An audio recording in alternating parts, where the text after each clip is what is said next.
to play matchmaker rarely pans out. Certainly not with the frequency and commitment that you need and your career deserves.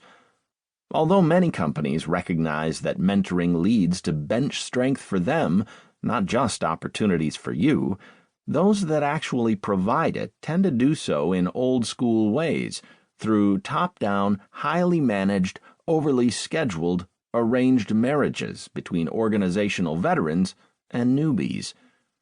Programs that assign senior individuals to junior counterparts, of course in a good faith effort to match interests and personalities, are minimally effective because they're not tailored enough. They also force relationships instead of allowing them to develop organically over time through mutual trust and respect, and the follow-up is often spotty. Some company-assigned mentors take their mentees out to lunch once and then check that responsibility off their to-do list. The bottom line, even if you participate in a formal mentoring program, it's up to you to find the right people to work with, form strong relationships with them, tap them when you need them the most, and, just as important, return the favor. This guide will help you do all that.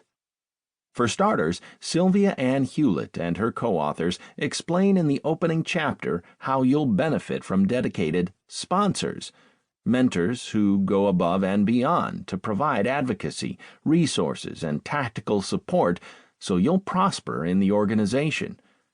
Traditional mentors offer guidance and emotional support, but they're not as inclined as sponsors to stand up for you or call in favors for you. Use the information in the first section of this guide to consider what kinds of mentoring will best serve your needs.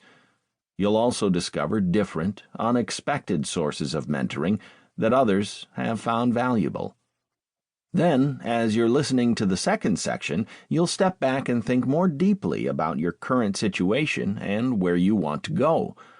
For example, Harvard Business School management professor Robert S. Kaplan advises taking a very personal look at what success means to you and offers thoughtful guidance on how to get there. Other expert authors wrestle with tough issues like how to make yourself indispensable at work and why you didn't get the promotion you were hoping for. Finally, in the third section, you'll get practical counsel on finding the right types of mentors, defining your goals and expectations, building relationships, establishing a give-and-take dynamic, networking effectively. In short, making mentoring work for you. You'll also find tips expressly for millennials and Gen Xers and ways to learn meaningfully from your own protégés. At this point in your career, you may discover that you don't enjoy your work and need help charting a better course. Or you might find your work engaging, but still feel stuck or confused about where you're headed in the future.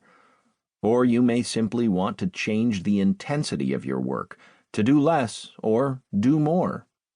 Working closely and deliberately with a mentor, you can meet challenges like these by playing to your strengths, building the right skills, understanding your role in greater depth, learning to manage up, expanding your career options through networking, and making smart work-life trade-offs.